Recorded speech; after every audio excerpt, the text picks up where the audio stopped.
Assalamualaikum warahmatullahi wabarakatuh teman-teman, jumpa lagi dengan saya di Jepang Kampung. Oke teman-teman, pada kesempatan video kali ini berhubung saya mau menyiapkan kolam untuk pembesaran burayak usia 3 hari.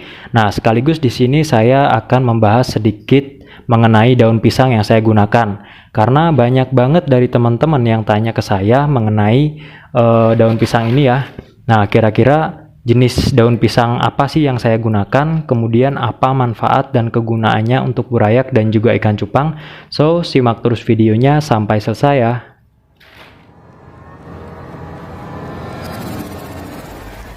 Oke teman-teman, jadi ini dia daun pisang yang sering saya gunakan ya.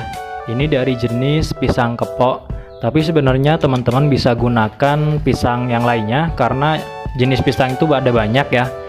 Terserah teman-teman bisa gunakan pisang apapun, yang penting teman-teman pilih daunnya yang benar-benar sudah kering ya, jangan yang masih setengah basah. Karena kalau misalkan teman-teman gunakan yang masih setengah basah, itu nanti malah bikin airnya jadi busuk teman-teman. Nah, jadi cara penggunaannya cukup mudah ya, tinggal teman-teman cuci aja, kemudian langsung teman-teman taruh di tempat pembesaran burayak ataupun di kolam ikan cupang. Oke, jadi seperti yang saya bilang tadi di awal teman-teman, di sini saya mau menyiapkan kolam pembesaran ya untuk burayak usia 3 hari. Jadi di tempat saya teman-teman, untuk burayak usia 3 hari saya langsung pisahkan ke kolam pembesaran seperti ini. Nah, jadi 3 hari sebelumnya ya, atau ketika kita memijahkan ikan cupang, kita siapkan dulu teman-teman wadahnya seperti ini. Saya menggunakan styrofoam ukuran 75 x 45 x 35 ya. Dengan ketinggian airnya itu cukup kita kasih 15 cm aja teman-teman untuk kedalamannya ya. Jangan terlalu tinggi juga, karena kalau misalkan untuk burayak di bawah usia 1 bulan itu masih sangat rentan. Dan kalau kita ngasihnya ketinggian itu bisa menyebabkan si burayak itu atau anakan ikan cupang itu terkena patah pinggang teman-teman, karena berenang dari dasar ke permukaannya cukup jauh ya. Nah, setelah seperti ini kita langsung masukkan aja untuk daun pisangnya ya teman-teman. Nah, jadi seperti ini.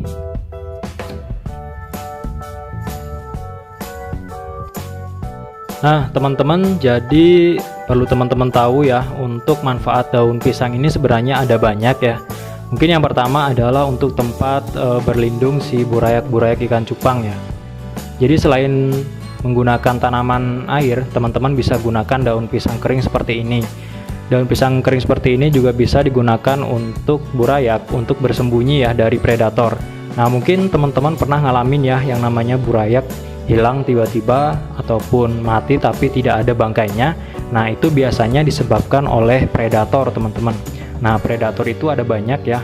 Biasanya yang umum itu jentik nyamuk dan juga larva capung teman-teman. Nah, untuk jentik nyamuk sendiri sebenarnya cukup umum ya di kolam burayak, tapi salah satu jentik yang memang dia bisa makan burayak itu ada teman-teman. Jadi nggak cuman kata orang ya, tapi memang benar-benar ada jentik nyamuk yang dia ukurannya lebih besar dibanding nyamuk biasanya. Biasanya di tempat saya disebutnya jentik nyamuk kebo ya. Jadi ukurannya itu 3 kali lipat lebih besar dari jentik nyamuk biasa, dan itu dia bisa makan si burayak teman-teman ya. Dan predator yang umum yang kedua yaitu larva capung teman-teman. Nah, larva capung itu dia tidak bisa timbul sendiri di sini ya. Maksudnya tidak bakalan ada capung yang nelur langsung ke dalam kolam pembesaran burayak, tetapi si telur capung itu biasanya kita dapat dari sawah teman-teman, ketika mungkin kita cari kutu air di sawah. Nah, itu dia sengaja ikut keserok ya, dan nantinya dia bakalan menetas di kolam pembesaran seperti ini. Dan ketika dia besar teman-teman, otomatis dia akan bersamaan dengan pertumbuhan si burayak, dan burayak pun akan dimakan teman-teman. Jadi beberapa penyebabnya secara umum itu ya, kenapa burayak sering hilang teman-teman tanpa jejak, karena banyak banget dari teman-teman burayaknya hilang tanpa ada bangkainya. Nah, jadi kemungkinan itu teman-teman predator ya. Nah, dengan menggunakan daun pisang seperti ini, si burayak bisa bersembunyi dari predator teman-teman. Selain untuk burayak usia di bawah 1 bulan teman-teman, saya biasanya juga gunakan daun pisang untuk anakan-anakan ikan cupang yang usianya di atas 1 bulan. Nah, bisa teman perhatikan di sini, ini anakan ikan cupang saya usianya sekitar 2,5 bulan dan habis saya ganti air ya. Biasanya saya juga kasih daun pisang seperti ini teman-teman. Nah, jadi fungsi daun pisangnya juga sebagai pengganti ketapang ya ketika sudah tidak ada ketapang. Nah, mungkin di tempat teman-teman susah nyari daun ketapang, teman-teman bisa gunakan alternatif menggunakan daun pisang seperti ini teman-teman. Karena si daun pisang ini juga dia berfungsi untuk menetralkan air dan juga suhu ya. Ketika musim hujan biasanya saya gunakan daun pisang ini dengan jumlah yang cukup banyak teman-teman, karena dia bisa mengatur suhu di dalam kolam ini teman-teman agar selalu stabil ya.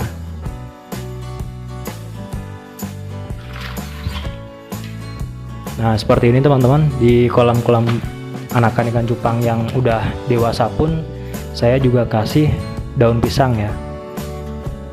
Oke teman-teman, jadi seperti itu ya untuk video kali ini mengenai manfaat daun pisang. Jadi manfaatnya banyak sebenarnya teman-teman, tapi pada umumnya dua itu ya. Untuk tempat berlindung si burayak ikan cupang dan si anakan ikan cupang, dan juga untuk menjaga kualitas air terutamanya pada suhunya teman-teman.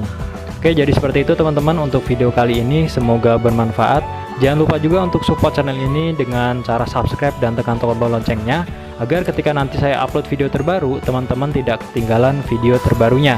Oke, sekian dulu teman-teman untuk video kali ini. Terima kasih, sampai jumpa di video berikutnya. Wassalamualaikum warahmatullahi wabarakatuh.